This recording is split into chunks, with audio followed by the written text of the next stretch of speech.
Good day, everybody, and welcome to today's episode on my YouTube video series where we talk about Malaysian property investment topics as well as retirement in Malaysia. And today we're going to talk about something a bit nostalgic on my end, which is my best property investments in Malaysia, my most successful, my very best. Let's go on. So recently, I've been in Johor Bahru quite a lot because I've been focusing on my new business venture, Good Life Real Estate, and I haven't had as much time to make as many videos as I would like.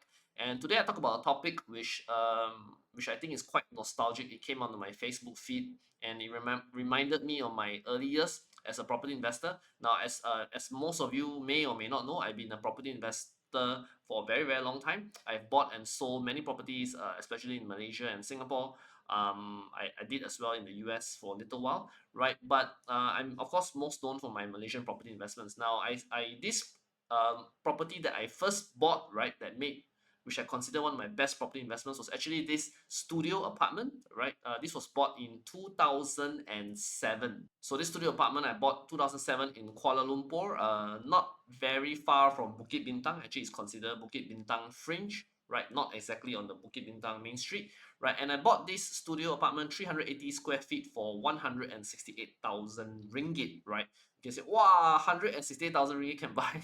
Yeah, and it's not considered a luxury property. Actually, it's considered a mid-range apartment, right? And this 380 square feet one studio apartment, I rented it out fully furnished for 1,600 ringgit a month, which is, if you do the math, is more than 11% gross yield. Then say, wow, Ryan, 11% gross yield. Now, for those of you who are familiar with real estate investment, 11% gross yield is extremely high, right? Very good, right? Today, like in Singapore, you buy is maybe 2 to 3%.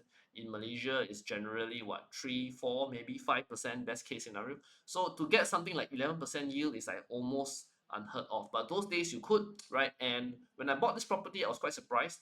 Uh, why that nobody was like, 跟我抢, right? Why I can buy this property so easily, right? And why so many people around me were quite pessimistic, quite negative. I'm not sure why. Maybe they were burnt by earlier recession or bad timing. I don't know. But I was also very lucky to be in a company of other people who were very positive minded, right? People like Faisal Rizwan, who today in KL is very famous property investor. Speaker, right? Also people like Adrian An, right? He's also a very famous property investor as well. So I've somehow was in the company of these people, right, where I learned a lot about property investment. I must thank them. These guys are always forever people that I must thank for all my successes so far and my early exposure to this world of real estate investment. So together with people, we bought many properties. And I continue to buy lah, basically, right? At one point, if I could buy one 11% yield, I went out to find similar properties like this, and so basically we built up a portfolio, right, of studio apartments in KL city center. So that was basically our niche, right? Buying small, high yield studio apartments in the KL city center area. And those days, you could buy properties at 90% loan, right? Multiple properties at 90%.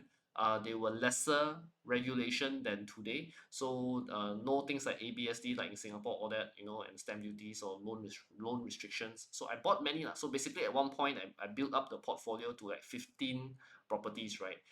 And since you can borrow 90%, right? So I was able to buy many, like borrow leverage very, very high, right? And you can say, you will ask me, Ryan, borrow 90%, still need to come out 10%, right? So where do you get the money for the 10%? So in 2009, that's when I moved to Singapore, right? Of course, when you move to Singapore, your income triple, right?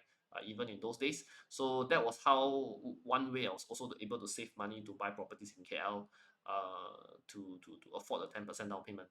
So I built up a name for myself in Singapore, being a person who was very familiar with Malaysian real estate with a lot of success. So like I said, I had a portfolio of 15 properties at one point, and this even came out in the Singapore newspapers. Business Times came and interviewed me. So we did an article about that. So, and that time I was young, so I really went all in, right? I leveraged very highly. Even my parents were worried, right?